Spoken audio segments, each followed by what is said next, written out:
Halo semuanya, pernah kepikiran nggak sih apa rahasianya daun itu bisa hijau?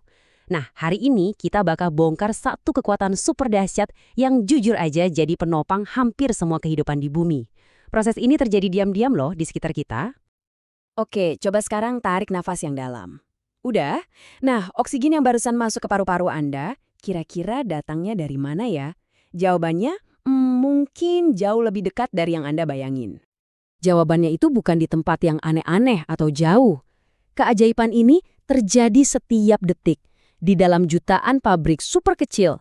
Dan pabrik-pabrik ini ada di mana-mana loh. Di taman, di hutan, bahkan di pot tanaman yang ada di jendela rumah Anda.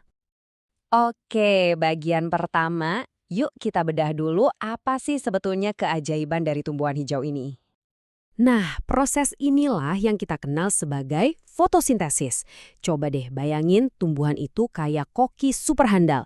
Cuma dengan 3 bahan simpel, cahaya matahari, air, sama karbon dioksida, mereka bisa masak makanan mereka sendiri buat bertahan hidup. Keren kan?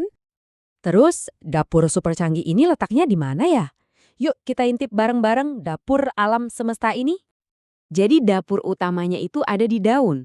Tapi kalau kita zoom in, jauh lebih dalam lagi, proses masaknya itu terjadi di sebuah struktur super duper kecil yang namanya kloroplas. Anggap aja ini tuh kompor sama oven mininya di setiap sel tumbuhan. Dan bahan kuncinya apa? Namanya klorofil. Nah, ini dia nih zat yang bikin daun jadi warna hijau. Tugasnya itu penting banget. Dia itu kayak panel surya super efisien yang emang dirancang khusus buat nangkepin setiap percikan energi dari matahari. Oke, lokasinya udah tahu, bahan kuncinya juga udah. Sekarang waktunya kita bongkar resep rahasia kehidupan ini. Bahan nomor satu, pastinya air. Tumbuhan itu nyedot air dari tanah lewat akarnya, terus dialirin sampai ke daun. Udah kayak punya sistem pipa air sendiri gitu. Bahan kedua, karbon dioksida. Yip, ini gas yang sama dengan yang kita keluarin pas kita buang napas. Nah, tumbuhan menghirup gas ini dari udara lewat lubang-lubang super kecil di daun yang namanya stomata, kayak mulutnya daun gitu. Dan pastinya, resep manapun butuh api buat masakan. Nah, di sini sumber energinya adalah cahaya matahari. Energi ini ditangkap dengan sempurna sama si klorofil yang tadi kita bahas. Tanpa cahaya ini, prosesnya sama sekali nggak bisa mulai. Oke, jadi coba kita rangkum ya. Air diserap dari akar, karbon dioksida masuk dari udara, terus klorofil nangkap energi matahari.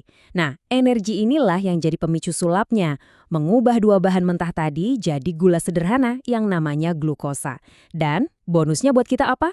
Oksigen dilepaskan ke udara. Luar biasa! Semua proses yang rumit tadi sebetulnya bisa diringkas jadi satu rumus simpel ini. Di sebelah kiri ada bahan-bahannya.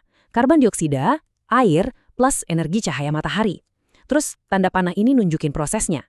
Dan di sebelah kanan, voila, hasilnya. Glukosa sebagai energi buat tumbuhan dan oksigen buat kita semua. Lalu apa aja sih hasil akhir dari masakan ajaib ini? Jadi, ada 2 hasil utama dan dua-duanya ini super penting. Pertama, buat si tumbuhan sendiri, mereka dapat glukosa.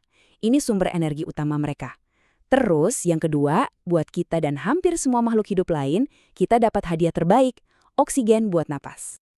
Glukosa ini ibaratnya bahan bakar buat si tumbuhan.